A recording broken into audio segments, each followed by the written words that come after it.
Welcome to Podcast Time. Hi, everyone. Welcome back to Podcast Time.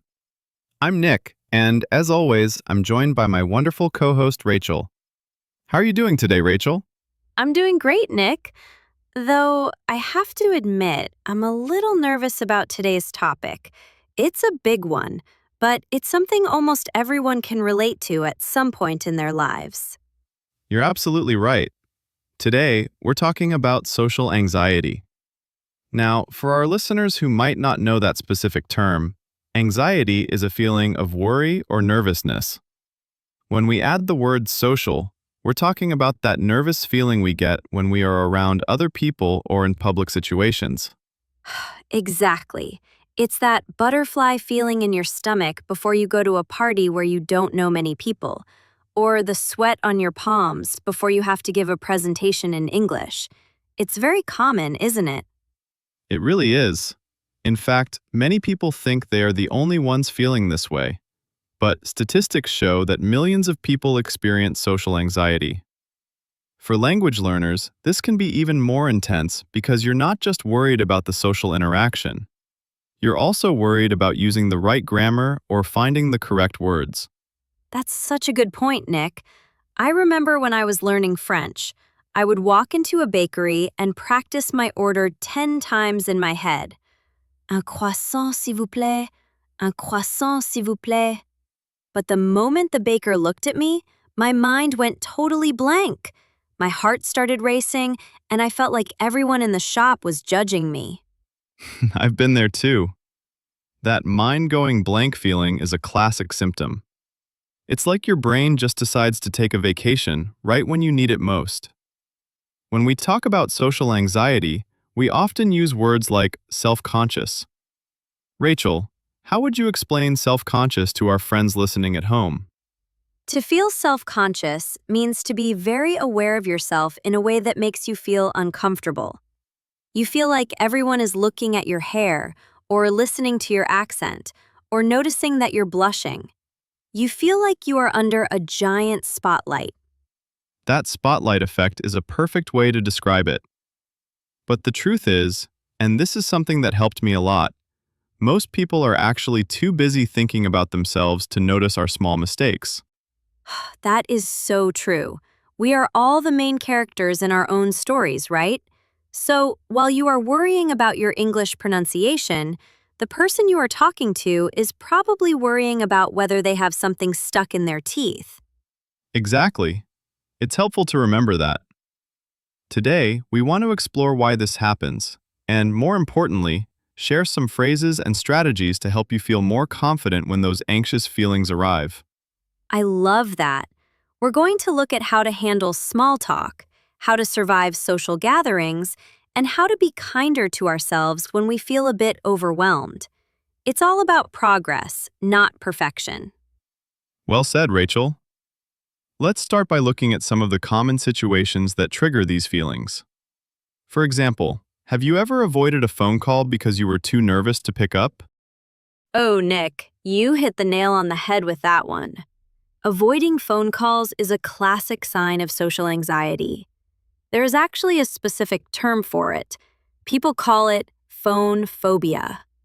I used to be terrified of calling the doctor or even ordering a pizza over the phone. It's interesting, isn't it? When we talk face-to-face, we can see the other person's expressions. We can see if they are smiling or if they look confused. But on the phone, you only have the voice. For English learners, that's extra hard because you can't use hand gestures or body language to help explain what you mean. Definitely. And that leads to what we call anticipatory anxiety. That's a fancy way of saying you are worrying about something before it even happens. You sit there staring at the phone, imagining all the things that could go wrong. You think, what if I don't understand them? Or, what if they think I'm rude because I'm quiet? I think it helps to have a script in your mind. I tell my students that if they are nervous about a call, they should write down the first 3 sentences they want to say. For example, "Hello, my name is Nick. I am calling to ask about your opening hours." Having those words right in front of you can lower your stress levels significantly. That's a great tip. It takes the pressure off your memory. But what about situations where you can't have a script, like small talk? Small talk is that light, informal conversation we have at parties, in the office kitchen, or while waiting for a bus. For many people with social anxiety, small talk feels like a nightmare. It really does. People often feel like small talk is shallow or pointless, but it's actually the social glue that connects us. It's how we start friendships. The trick is to realize that you don't have to be the most interesting person in the room. You just have to be interested in the other person. I love that distinction. Being interested instead of trying to be interesting. Instead of worrying about what you are going to say next, you focus on asking the other person a simple question. Questions like, how do you know the host? Or, have you tried the food yet? Are perfect icebreakers. Icebreaker. That's a great idiom.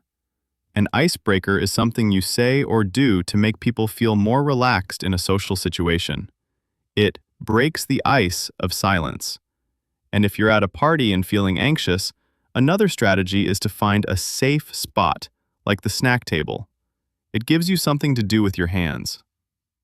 I am a professional at hanging out by the snack table, Nick. It's true, though. Having a drink or a plate of food makes you feel less exposed. But sometimes, even with a snack in hand, you might feel a panic attack starting or just feel very overwhelmed. That's when your heart beats very fast and you feel like you need to leave the room immediately. If that happens, it's okay to take a time out. You can go to the restroom for 5 minutes, wash your face with cold water, and practice some deep breathing. No one will think it's strange if you disappear for a few minutes. That's so important to remember. You are allowed to take up space and you are allowed to take breaks. Socializing is like a muscle. The more you do it, the stronger it gets. But you shouldn't try to lift the heaviest weights on your first day at the gym. Exactly.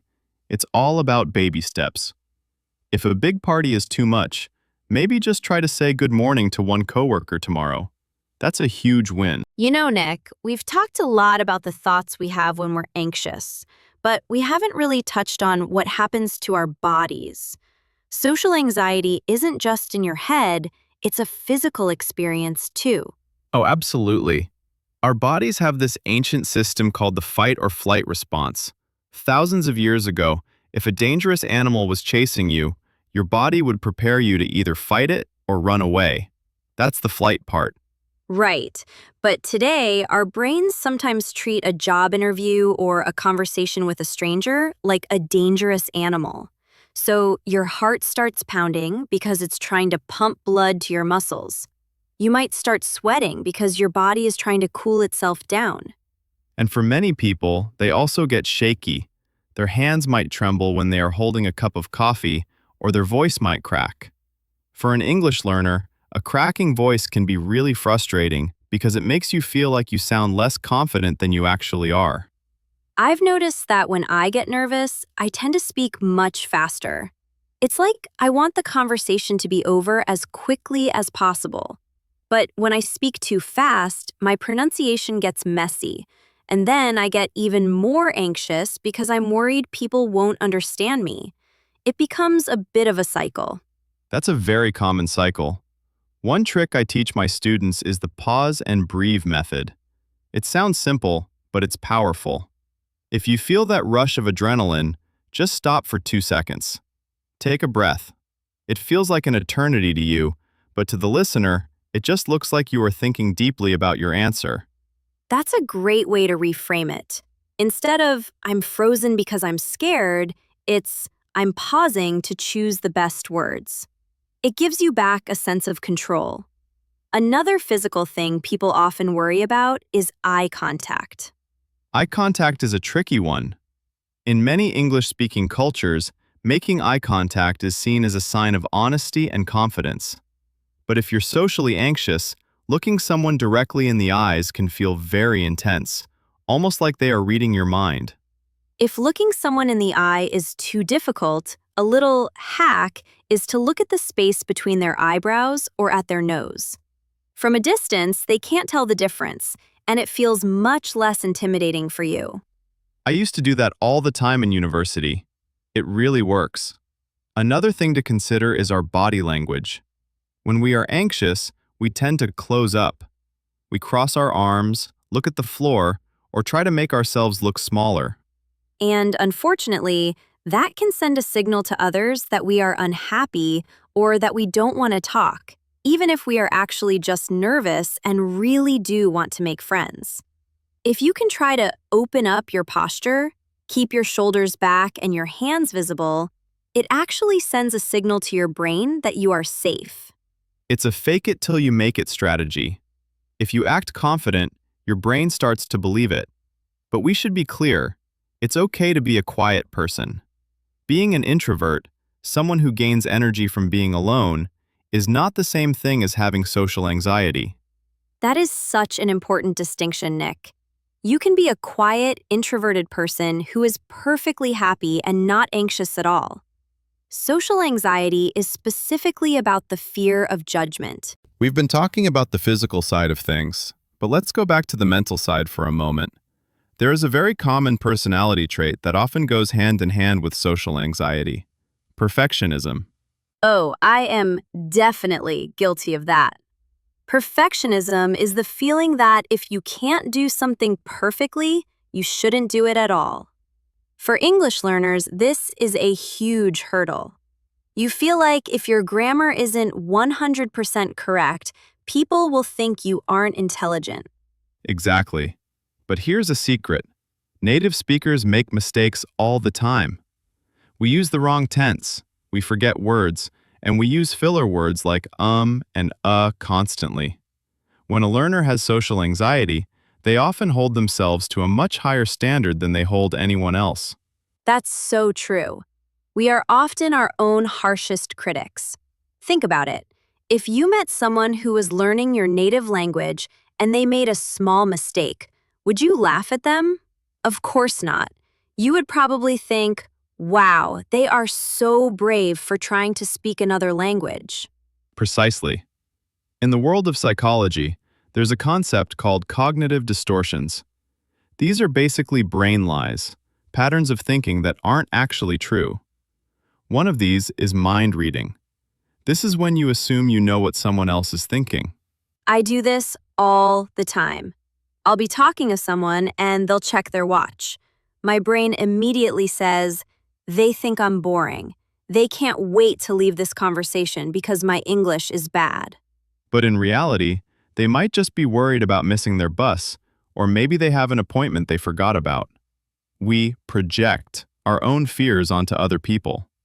Another distortion is catastrophizing, imagining the absolute worst-case scenario. Right. Like thinking, if I forget the word for refrigerator during this dinner party, everyone will stop talking, the music will stop, and I'll have to leave the country in shame. When you say it out loud, it sounds silly, doesn't it? But when it's happening in your head, it feels very real. It helps to ask yourself, what is the evidence for this thought? Usually, there is no evidence that people are judging you. Another thing that adds to the pressure is culture. Depending on where you are from, social rules can be very different. In some cultures, being quiet is a sign of respect. In others, like in many English-speaking countries, people expect you to jump into the conversation quickly. That's a cultural clash. If you are from a culture that values listening and silence, moving to a place like the US or the UK can feel overwhelming. People might talk over each other, and you might feel like there is no gap for you to speak. If you feel like that, it's okay to use entry phrases.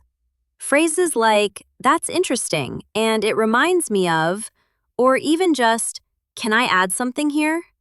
It's a polite way to signal that you want to join in without feeling like you are being rude. And remember, it's okay to tell people you're nervous. Sometimes saying, I'm a bit nervous because English isn't my first language, can be a total game changer. It lets the other person know they should maybe slow down a little bit, and it usually makes them feel more protective and helpful toward you. You mentioned something earlier, Nick, about telling people you're nervous.